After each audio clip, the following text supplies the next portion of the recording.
Assalamualaikum warahmatullahi wabarakatuh. Anak-anak kelas 12 SMA Negeri 1 Tanjung Harapan. Mudah-mudahan kalian selalu dalam keadaan yang sehat dan tetap semangat dalam belajar. Insya Allah, apa yang kalian upayakan hari ini akan kalian raih hasilnya di masa yang akan datang. Pada kesempatan kali ini, Bapak akan menjelaskan sedikit tentang ukuran penyebaran data. Ini adalah bagian yang ketiga di bab statistika, di mana yang pertama itu tentang penyajian data, yang kedua ukuran pemusatan data, dan yang kali ini, yang sekarang adalah ukuran penyebaran data.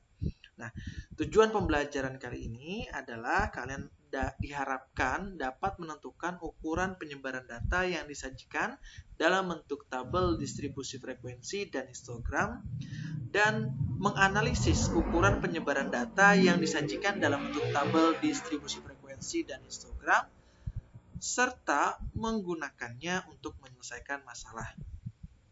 Baik, sebagai gambaran sedikit tentang materi ini, kalian sebelumnya sudah mengetahui rata-rata dari suatu data.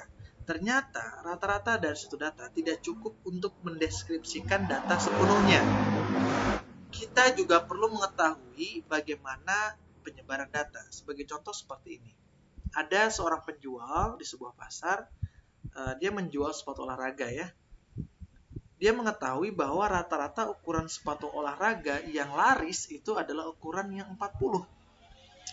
Kemudian penjual tersebut tidak akan bertahan lama ya dalam menjual sepatu olahraga ini jika dia hanya menjual sepatu ukuran 40 saja. Artinya usahanya tidak akan berkembang, bahkan nanti akan macet dan berhenti. Tentunya hal itu tidak diinginkan oleh penjual. Nah, ketika dia mengetahui ukuran rata-rata yang banyak dibeli pada daerah tersebut, ternyata itu tidak cukup dan dia perlu mengetahui bagaimana data itu menyebar, yaitu apakah datanya mendekati rata-rata ataukah menyebar merata. Ukuran yang menentukan penyebaran data disebut dengan ukuran penyebaran data. Sehingga ketika kita menganalisis datanya, ternyata ada ukuran-ukuran yang lain yang laris juga, tapi tidak selaris yang 40. Nah, itu juga harus dijual oleh penjual sepatu tersebut. Nah, itu sebagai gambarannya. Kemudian, apa sih sebenarnya pengertian dari ukuran penyebaran data?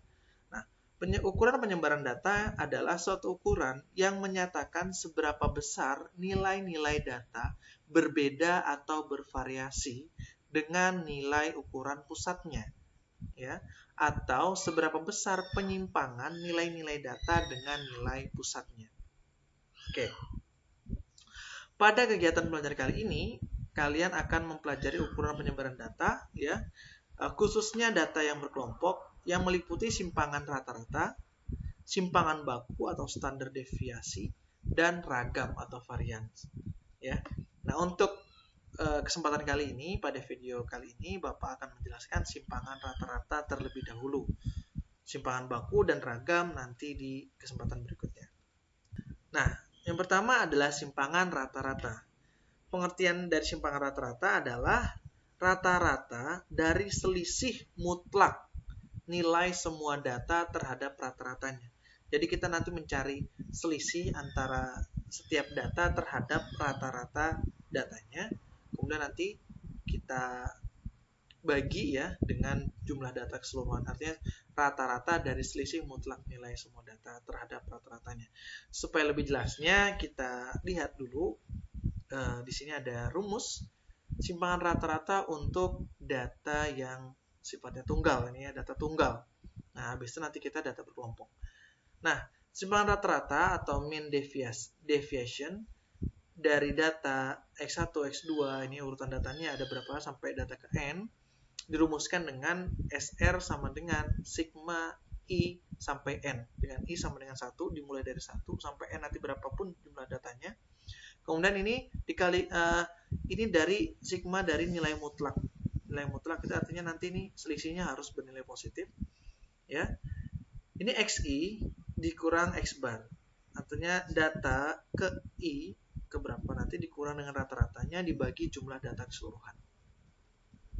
Nah, ya di sini N-nya banyak data, datum ke I, berapa I-nya tergantung I-nya nanti dimulai dari angka 1, kemudian X bar rata-rata hitungnya. Nah, contoh seperti ini ya. Nah, di sini hitunglah simpangan rata-rata dari kumpulan data 4, 5, 6, 6, 7, 7, 8, 9. Oke. Pertama, kita akan menghitung rata-rata dulu, ya kan? Karena kita butuh di sini rata-rata. Kita jumlahkan semua datanya, kemudian dibagi dengan jumlah data. Ternyata ada 10 ya. 66 dibagi 10 didapatlah 6,6. Ini rata-ratanya. Berikutnya, kita akan menghitung simpangan rata-rata dengan rumus di atas tadi. Ini rumusnya ya. Nah, ini rumusnya. Nah, oke. SR sama dengan sigma tadi, ya, selisih. Ini nilai mutlak, artinya harus positif. Dibagi jumlah data keseluruhan, dibagi 10. Yang pertama, data yang pertama kan 4 dikurang rata-ratanya 6,6. Ditambah, kenapa ini ada 2? Karena tadi kan 5-nya ini ada 2 ya. Jadi sekalian aja, langsung aja nanti kita kalikan 2. Nggak usah satu-satu. Nah, kemudian 6-nya juga ada 2. Jadi ini 5 dikurang 6,6 ditambah 2. Nilai mutlak 6 dikurang 6,6. Kenapa? Ada 2-nya, karena 6-nya juga ada 2. 7-nya juga ada 2. Makanya ada angka 2-nya di depannya. 8-nya 1. 8 kurang 6,6 dan 9-nya ada 2. Ya, 9,6,6. Diperolehlah 4 kurang 6,6 itu kan 2,6. Sebenarnya kan negatif, tapi karena nilai mutlak hasilnya positif. 5 kurang 6,6 itu 1,6, nilai mutlaknya dikalikan 2 nanti. Dan seterusnya dibagi 10, ya kan? Ini sudah dikalikan jadi 3,2 dan seterusnya. Dapatlah yang atas, kita jumlahkan 14 dibagi 10. Jadi simpangan rata-ratanya adalah 1,4. Begitu ya.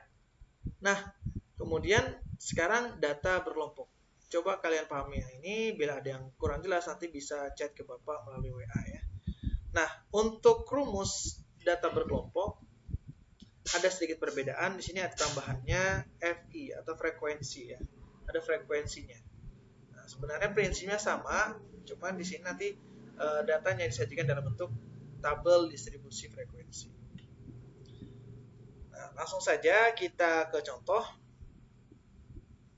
Nah, tentukan simpangan rata-rata data pada tabel distribusi frekuensi di bawah ini. Di sini ada berapa kelas? 1, 2, 3, 4, 5. 5 kelas, frekuensinya 2, 10, 12, 10, dan 6. Totalnya kita hitung dulu ya. 2 tambah 10, 12, 24, 34, berarti 40 totalnya. Total data keseluruhan. Oke. Untuk memudahkan penyelesaian soal ini, kita perlu menambahkan 4 kolom ya pada tabel distribusi frekuensi. Kemudian kita lengkapi ya. Yang pertama adalah kolom XI atau nilai tengah, kemudian FI kali XI, kemudian nilai mutlak dari XI dikurang X bar atau rata-ratanya, dan terakhir adalah FI frekuensinya kali nilai mutlak dari XI dikurang X bar. Nah, untuk apa di sini ada FI kali XI? Ini kegunaannya untuk mencari rata-ratanya. Di sini X barnya kita harus cari dulu. Ya. Kemarin masih ingat rumus X bar itu adalah sigma FI kali XI. Nah, makanya kita perlu FI kali XI di sini. Nanti kemudian dikalikan sigma FI yaitu 40 tadi. Nah, kita cari dulu nilai tengahnya. Ingat nilai tengah itu rata-rata dari batas bawah dan batas atas ini kita tambahkan kemudian bagi 2. 84 dibagi 2, 42 dengan cara yang sama diperoleh data seperti ini. Kemudian FI kali XI tinggal dikalikan saja di sini 2 kali 42, 84 seterusnya dengan data diperoleh data seperti ini. Kemudian ini nilai mutlak dari XI dikurang X bar, artinya kita butuh dulu rata-ratanya. Nah, untuk mencari rata-ratanya di sini ini kan sigma FI kali XI ya. Nah, kita udah dapat FI kali XI, sigma itu kan kita jumlahkan, dapatlah 2100 ya, 2100 dibagi jumlah total keseluruhan datanya adalah 40. Nah, diperolehlah nilai 52,5. Ini X barnya. Sehingga Nilai mutlak dari XI dikurang X bar ini adalah 42 ya, XI-nya yang pertama dikurang 52,5, kemudian 47 dikurang 52,5 juga, dan seterusnya diperolehlah data seperti ini. Kemudian yang terakhir FI dikali nilai mutlak dari XI dikurang X bar. Jadi FI yang di sini ya, ini dikalikan dengan 2 dikali 10,5 jadi 21. 10 kali 5,5 jadi 55. Dengan cara yang sama diperolehlah data seperti ini ya. Kemudian langsung kita masuk ke rumusnya. Nah, ini tadi ya, X bar rata-ratanya 52,5. Simpangan rata-rata pada tabel di atas adalah rumus SR sigma FI dikali nilai mutlak XI dikurang X bar dibagi sigma FI. Nah, artinya ini sigma, artinya jumlah dari FI kali X, nilai mutlak dari XI dikurang X bar. Jumlahnya, kita tadi dapat udah FI kali nilai mutlaknya, dapatnya data seperti ini, kita jumlahkan semuanya, diperoleh data 184. Nah, itu sigmanya ya. Kemudian dibagi sigma FI-nya ini jumlahnya adalah 40, ya kan? Jadi 184 dibagi 40 adalah 4,6. Nah, sampai sini jika ada yang kurang jelas bisa ditanyakan ke Bapak melalui chat atau classroom ya, yang mudah bagi kalian saja. Ya, kurang lebihnya Bapak mohon maaf. Wassalamualaikum warahmatullahi wabarakatuh.